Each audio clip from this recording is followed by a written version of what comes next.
अऊज़ु बिल्लाहि मिनश्शैतानिर्रजीम बिस्मिल्लाहिर्रहमानिर्रहीम अस्सलातु वस्सलामु अलैका या सय्यदी या रसूलल्लाह व अला आलिका व अस्हाबिका या हबीबल्लाह। ब्रदरान इस्लाम, मैं ये जो मेरे भाई मुझे कमेंट करते हैं उनको एक मरतबा फिर ये पैगाम देना चाहता हूँ। ये कोई हसन निज़ामी साहब हैं जिन्होंने कमेंट की है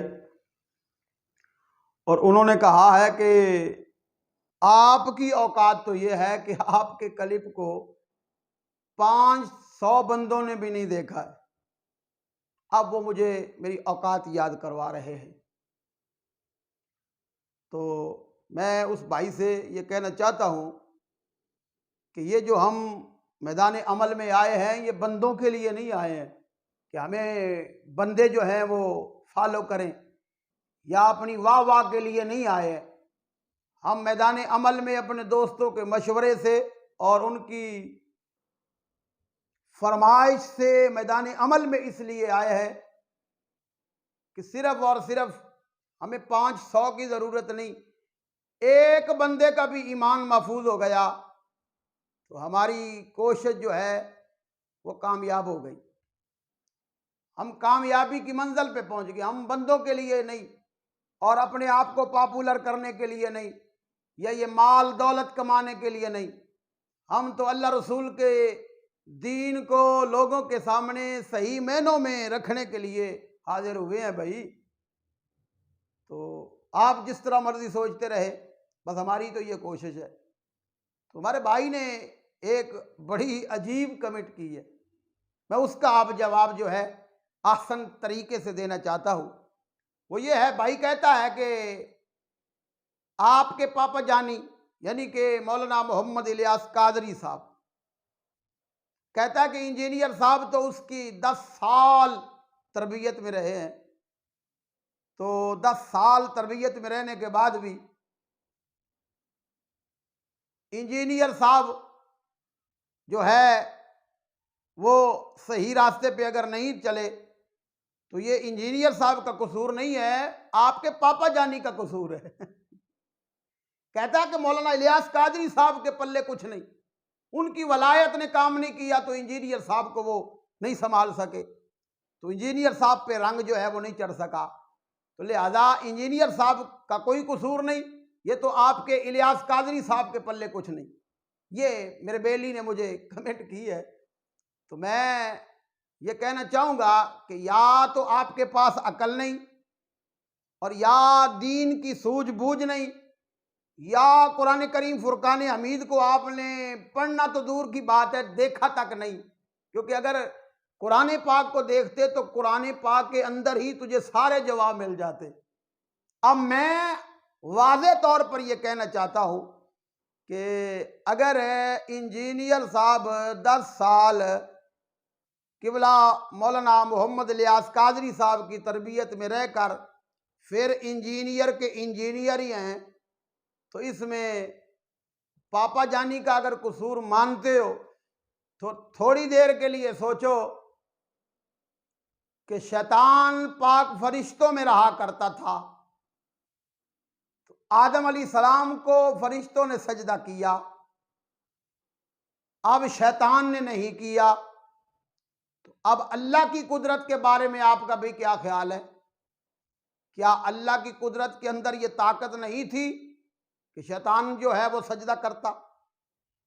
अब ये एतराज इलियास कादरी साहब पे करने की बजाय अल्लाह पर भी एतराज करना यार, कि शैतान जो है वो शैतान का शैतान रहा। तो बेआईने ही जिस तरह शैतान फरिश्तों में रहकर वो शैतान शैतान रहा है, इसी तरह ये जो आपका इंजीनियर है इलियास कादरी साहब मदहुल आली, आपकी तरबियत में रहकर इंजीनियर का इंजीनियर ही रहा है। अब मुझे आगे जवाब दे कि क्या ये बात मिलती जुलती नहीं है? अब आगे आ मैं और आपको एक मिसाल दूं।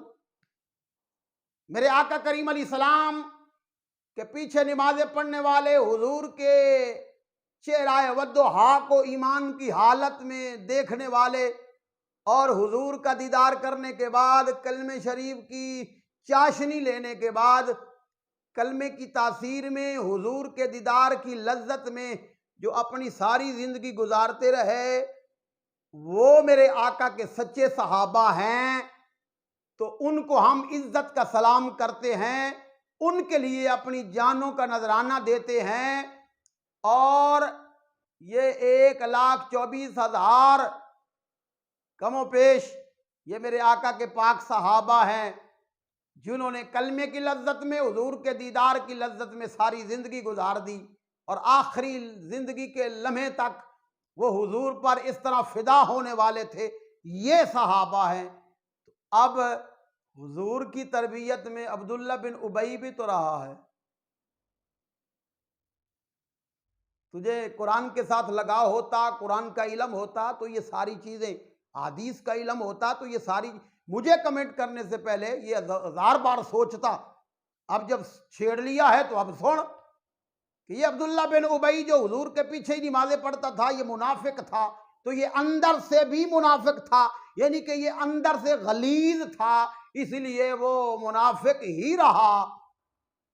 बाकी सहाबा पे रंग चढ़ गया मेरे आका का। अबू जाल, अबू लाब, ये तो मेरे नबी के रिश्तेदार थे। अब ये एतराज मेरे नबी की ज़ात पर भी करना कि हुजूर का फैज़ नहीं मिला, हुजूर का फैज़ ही नहीं है, भी अपना दिया बुझा हुआ हो, उसके अंदर रोशनी ना हो, तो अब एतराज अल्लाह पर कर या अल्लाह के नबी पर कर। इलियास कादरी साहब तुझे याद आते हैं तो ये वाक़यात याद नहीं आते हैं। इसलिए भाई कमेंट करने से पहले 1000 बार बंदे को सोचना चाहिए। तो ये आपका जवाब इतना ही काफ़ी है। अगर इंजीनियर 10 साल रहकर इंजीनियर ही रहा है, तो अब्दुल्ला बिन उबई मेरे आका के पीछे नमाजें पढ़ता रहा, लेकिन वो मुनाफिक ही रहा है। शैतान फरिश्तों में, पाकों में रहकर भी वो शैतान ही रहा है। अब तेरा इंजीनियर किधर गया? अल्लाह तुम्हें हिदायत अता फरमाए, अल्लाह इसको भी हिदायत अता फरमाए। और कमेंट करने से पहले 1000 बार सोचो। और ये जो कहते हैं ना, ये भी कमेंट करते हैं, मुझे काफ़ी सारी कमेंट करते हैं कि मौलवी साहब ये अपनी गुस्ताखाना किताबों की इबारतों पे गौर करो। तो सुन लो, जितने भी कमेंट करने वाले हैं, मेरा नज़रिया और मेरे बुजुर्गों ने जो दुआएं दी है और उनकी नज़र से जो मुझे फैज़ मिला है, हमें ये सबक मिला है, किसी भी बुजुर्ग की किताब हो और किसी भी बुजुर्ग का कौल हो, मैंने ये समझा है कि वो कौल कुरान और हदीस के खिलाफ हो तो हम उस कौल को मानते ही नहीं है। हमारा तो ये ईमान और अकीदा है। हम सिर्फ अल्लाह के कुरान को तरजीह देते हैं और हुजूर के फरमान को तरजीह देते हैं। तो किसी भी बुजुर्ग का कोई वाक़या ऐसा हो जो हुजूर के दीन की तौहीन में जा रहा हो या अल्लाह रसूल के अहकामात में वो तौहीन के लिए जा रहा हो, हम उस बुजुर्ग को छोड़ देंगे। अपने नबी की इज्जत की खातिर, कुरान और हदीस की इज्जत की खातिर कुरान और हदीस को मानेंगे, बुजुर्ग के वाक़े को छोड़ देंगे। बस ये हमारा ईमान और अकीदा है। अब आगे चलो, अब इसका जवाब दो।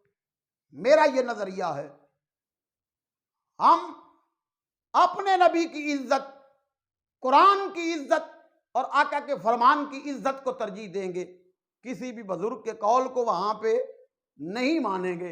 ये हमारा अकीदा और ईमान है। अब मुझे बताओ, ये फसाद और रोला किस बात का है?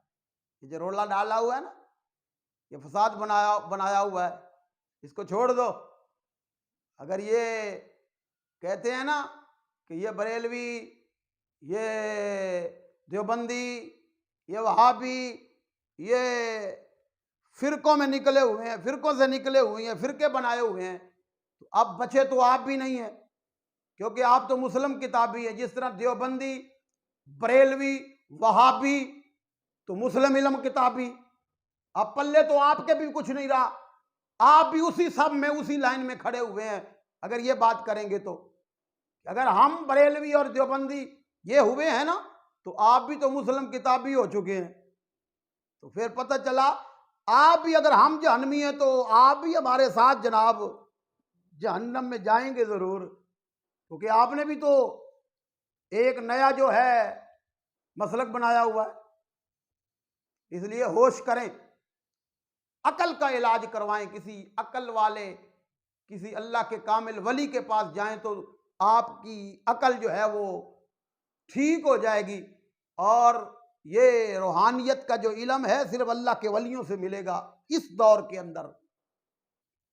इसलिए अल्लाह आपको हदायत अता फरमाए, अल्लाह आपको इन बातों को समझने की तौफीक अता फरमाए। आमीन सुम्मा।